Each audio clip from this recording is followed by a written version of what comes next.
Hello students, BSc final की botany के lecture में पिछले लेक्चर में हमने बात की थी बीवरेजेस की, जिसमें चाय को डिटेल में पढ़ा।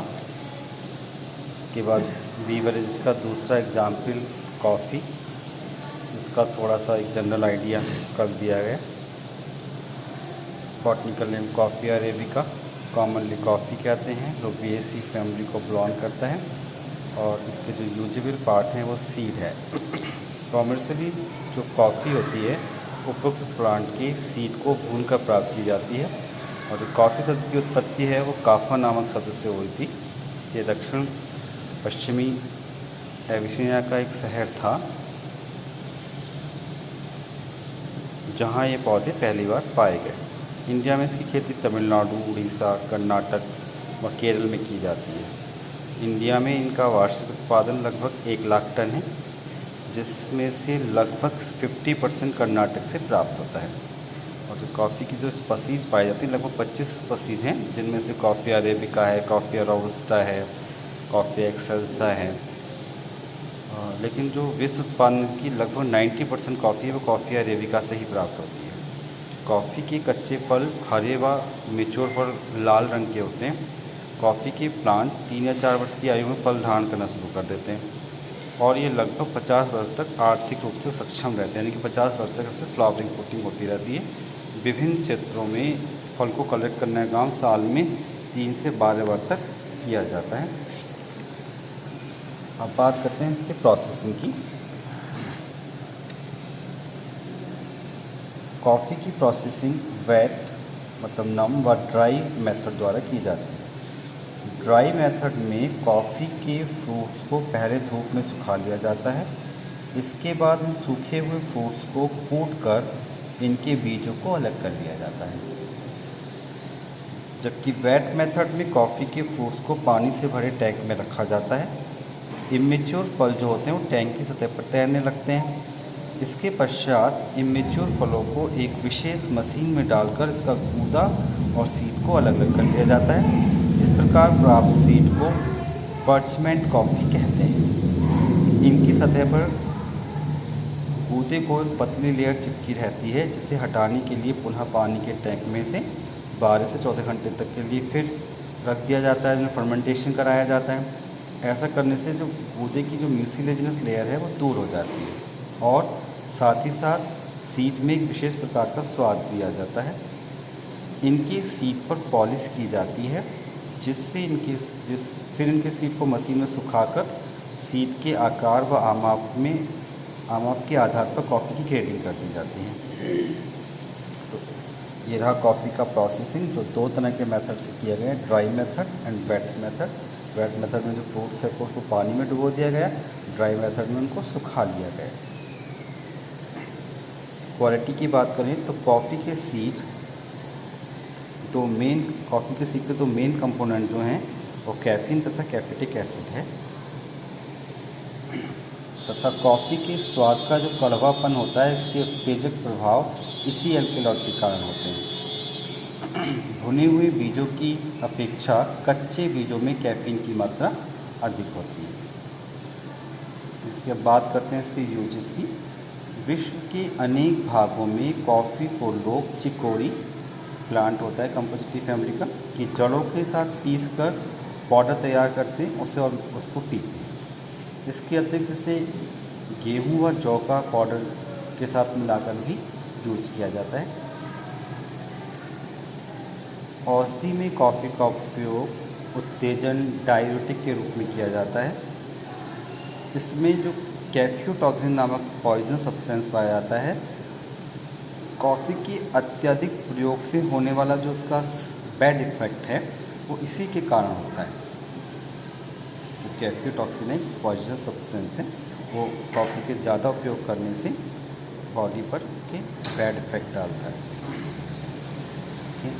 कॉफ़ी की सीड का उपयोग कैफेलाइट नामक विशेष प्रकार की प्लास्टिक बनाने में किया जाता है। इसकी जो सीड से विशेष प्रकार की प्लास्टिक बनती है, जिसे कैफेलाइट कहते हैं। इसकी वुड से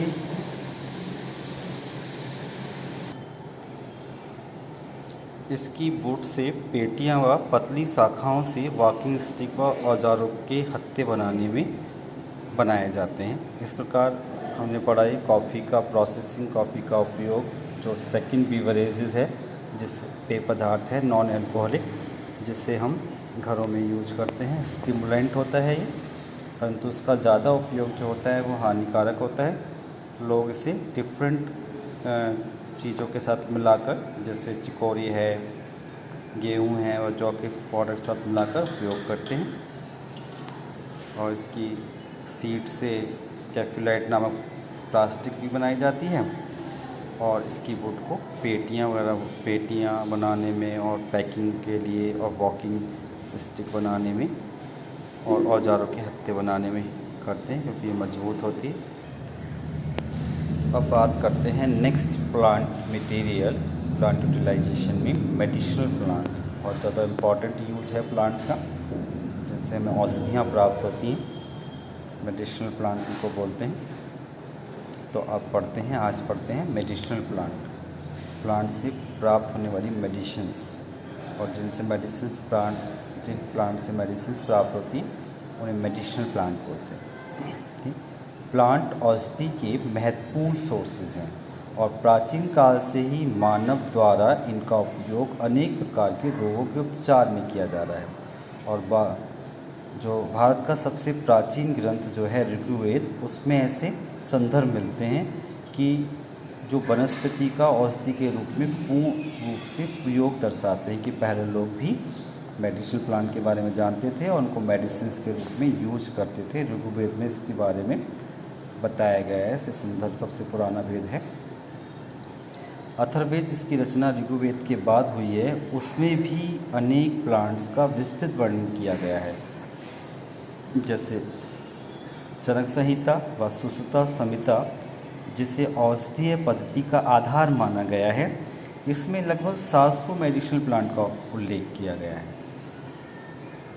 इंडिया में अब 2000 से भी अधिक ऐसे मेडिसिनल प्लांट का उपयोग किया जाता है जिनका विभिन्न रोगों में उपयोग है, जिनमें से मोस्टली प्लांट जो होते हैं नेचर में वाइल्ड फॉर्म में पाए जाते हैं, जबकि कुछ प्लांट्स मेडिसिन्स के रूप में उगाए जाते हैं।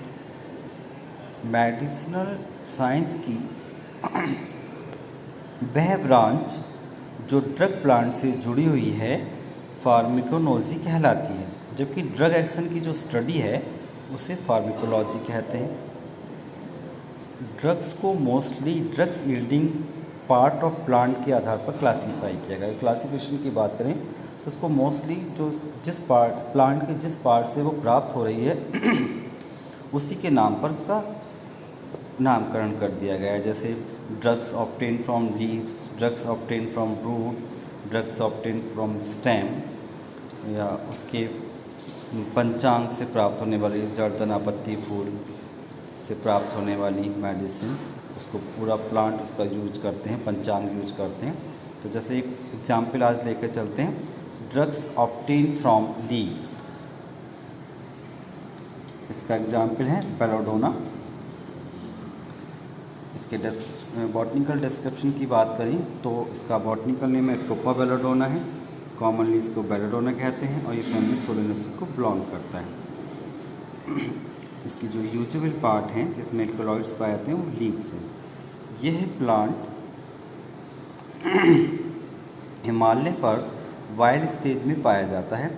इसके अतिरिक्त यूरोप व यूनाइटेड स्टेट्स के विभिन्न भागों में भी उगाया जाता है। इसकी पत्तियों में बहुत सारे एल्कलॉइड्स होते हैं। इनकी सूखी पत्तियों को कलेक्ट किया जाता है तथा उनमें प्रेजेंट एल्कलॉइड को सॉल्वेंट की सहायता से एक्सट्रैक्ट कर लिया जाता है।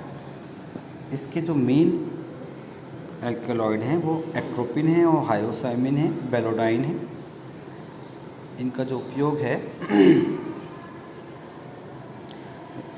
उपयोग की बात करें तो एट्रोपिन का उपयोग जो होता है वो आई टेस्ट में सुविधा के लिए जो आँख की पुतली है प्यूपिल, उसको डायलेट करने के लिए, फैलाने के लिए उपयोग किया जाता है। अगर कोई भी आई टेस्ट करना है तो आँख की प्यूपिल को फैलाने के लिए, सही से स्टडी करने के लिए इसका उपयोग कर लिया जाता है। और इसके लिए एट्रोपिन इतना लाभकारी है, मतलब इसके लिए इतना सूट करता है कि आँख में एट्रोपिन के प्रयोग से आँख की जो पुतली है वो डायलेट हो जाती है, फैल जाती है, और स्टडी में उसको स्टडी करने में, टेस्ट करने में हमें।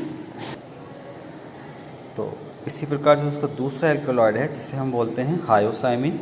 इसका प्रयोग ओपियम पॉइजनिंग की औषधि के रूप में किया जाता है, यानी कि जो ओपियम अफीम होता है इसके नशे को उतारने के लिए, इसका जो बैड इफ़ेक्ट है, इसकी जो पॉइजनिंग है बॉडी में, उसको असर को उतारने के लिए, उसका असर कम करने के लिए, इसको रिमूव करने के लिए हायोसाइमिन का प्रयोग कर रहा था। और इसका सबसे ज़्यादा इम्पॉर्टेंट उपयोग जो है, आप लोगों ने सभी ने देखे होंगे, जो मार्केट में इसके जो स्टिकर टाइप के जो आते हैं, बेलोडोना के प्लास्टर, जिसको बेलोडोना प्लास्टर बोलते हैं, जिनको कन्वर के समय कानों की साइड में लगा लेते हैं कन्वर के समय, तो इन्हें जिसे बेलोडोना प्लास्टर बोलते हैं, जिनका उपयोग फोड़े, फुंसी, सूजन, कन्वर इत्यादि में औषधि के रूप में किया जाता है।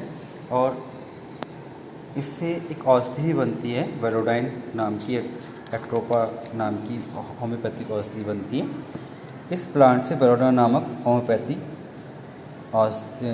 महत्वपूर्ण दवा निकाली जाती है, जिसका उपयोग अत्यधिक बुखार है, मस्तिष्क बुखार, जिसे दिमागी बुखार कहते हैं, बहुत तेज़ सिर दर्द आदि की औषधि के रूप में किया जाता है, ठीक है।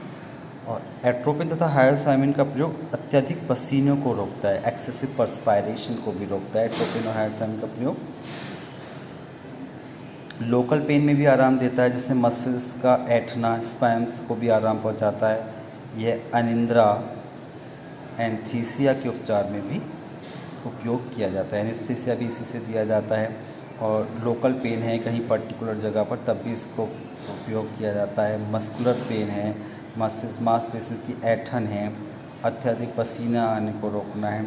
और जो बेलोडोना है नामक जो होम्योपैथी दवाई, वो तो अनेक प्रकार के रोगों में उपयोगी है।